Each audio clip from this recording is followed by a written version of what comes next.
ભરૂચ નગરપાલિકા દ્વારા શહેરીજનોને પાણી પૂરું પાડવા માટે અમલેશ્વર બ્રાન્ચ કેનાલમાંથી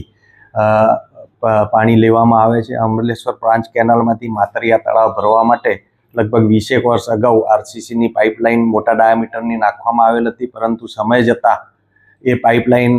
અમુક જગ્યાએથી લીકેજ થવાના કારણે એ પાઇપલાઇન બદલવાની જરૂરિયાત હતી। સાથે સાથે ગેલવાળો જે રોડ બની રહ્યો છે એના રોડના કામમાં પણ વારે વારે એ પાઇપલાઇન લીકેજ થતી હતી। અત્યારે સરકારશ્રી તરફથી જીયુડીસી મારફત અમલેશ્વર બ્રાન્ચ કેનાલથી માતરિયા તળાવ સુધી એમએસની 800 ડાયામીટરની 1400 ડાયામીટરની પાઇપ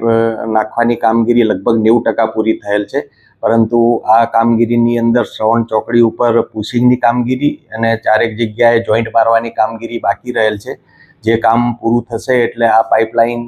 ઉપયોગમાં આવશે અને